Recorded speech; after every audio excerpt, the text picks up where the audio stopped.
अस्सलाम वालेकुम। डिप्रेशन या उदासी का मर्ज़ हमारे माशरे में बहुत ज़्यादा पाया जाता है। एक मुख्तात अंदाज़े के मुताबिक पाकिस्तान की 60% आबादी जो है वो मुख्तलिफ नफसियाती मसाइल का शिकार है, जिसमें सबसे ज़्यादा डिप्रेशन यानी उदासी का मर्ज़ है। इसमें मरीज़ तन्हाई पसंदी का शिकार हो जाता है, लोगों से घुलना मिलना उसका बंद हो जाता है। मरीज़ का दिल चाहता है वो किसी से बात ना करे, जिसम में ताकत महसूस नहीं करता, कमज़ोरी महसूस करता है, खाने की ख्वाहिश आहिस्ता आहिस्ता ख़त्म हो जाती है, भूख भी कम होनी शुरू हो जाती है, वज़न में कमी भी हो जाती है, नींद भी कम हो जाती है और मरीज़ आहिस्ता आहिस्ता मुआशरे से कटना शुरू हो जाता है। जिस्मानी ताकत ना होने की वजह से रोज़मर्रा के कामों में भी उसका दिल नहीं लगता, चिड़चिड़ापन बढ़ना शुरू हो जाता है और ज़िंदगी से बेजारी का मामला इतना बढ़ जाता है कि वो तमाम लोगों से किनारा कश होना शुरू हो जाता है, हत्ता कि अपने घर वालों से भी। ये तमाम चीज़ें उसके मामलात पर शदीद असर डालती हैं और आहिस्ता आहिस्ता वो दुनिया से कट के रह जाता है।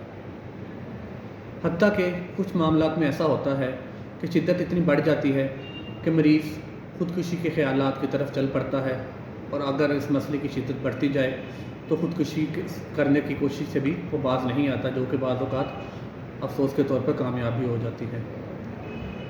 बहैसियत एक कौम के हमें इस तरफ ध्यान देना चाहिए कि हम डिप्रेशन के मर्ज़ या उदासी के मर्ज़ को बढ़ने से रोकें।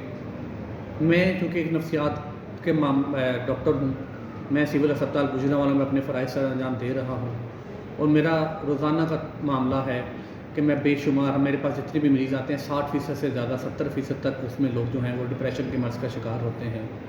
लेकिन चूँकि उनको कोई प्रॉपर रहनुमाई नहीं मिल रही होती, लोगों का ताउन नहीं होता, बजाय इसके कि लोग उनके मामले को समझें, लोग उनसे किनारा कश हो जाते हैं, लोग उनके बारे में नफसियाती, साइको, पागल इस तरह के मामला कहते हैं, उनको अजीबोगरीब नामों से पुकारते हैं और मरीज़ मज़ीद बीमारी में मुब्तला हो जाता है। हत्ता कि अगर वो किसी डॉक्टर से, नफसियात दान से रजू करने की कोशिश करे तो उसको ये कहा जाता है तू तो पागलाने डॉक्टर को चलने का मतलब है, तो पागल हो गए हैं, जो कॉमन हम वर्ड सुनते हैं, जबकि ऐसा कुछ नहीं है। ये एक नॉर्मल हमारे मामलात का रिएक्शन हो सकता है, रद्द अमल हो सकता है, जो कि आहिस्ता आहिस्ता हमें डिप्रेशन की तरफ धकेलता है। तो खुदारा इस चीज़ को समझें। जैसे आप जिस्मानी आवारिज़ होते हैं, जैसे हाथ का दर्द, सर का दर्द, पेट का दर्द या कोई और मसला, खांसी ज़ुकाम वगैरह, बुखार वगैरह, उनके इलाज के लिए डॉक्टर से रजू करते हैं।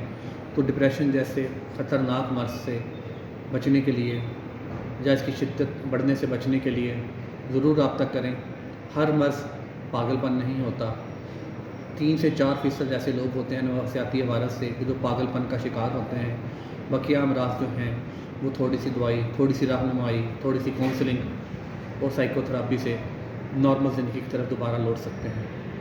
और एक अहम बात, तो मैं आपको एक और बात क्लियर कर दूं कि पहले ऐसी अद्वियात थी तो जो लाजमी होता था, जिनसे मरीज़ को बहुत ज़्यादा नींद आती थी, वो दिन के में भी अपने रूटीन के जो मामला थे वो सर अंजाम नहीं दे पाता था।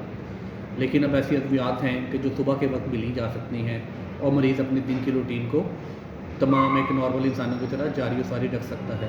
तो मेरी आपसे गुजारिश है कि हिचकिचाएँ मत, झिझके मत, किसी भी मामले की सूरत में हमारे पास तशरीफ़ लाएँ। मैं इंशाअल्लाह ताला आपकी खिदमत के लिए रोज़ाना सिविल अस्पताल में अपनी ड्यूटी सर अंजाम दे रहा हूँ।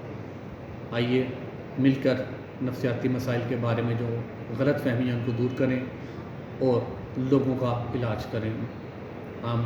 मैं आपका हामी, अल्लाह आपका हामी और नासिर हो। आमीन। अस्सलाम वालेकुम।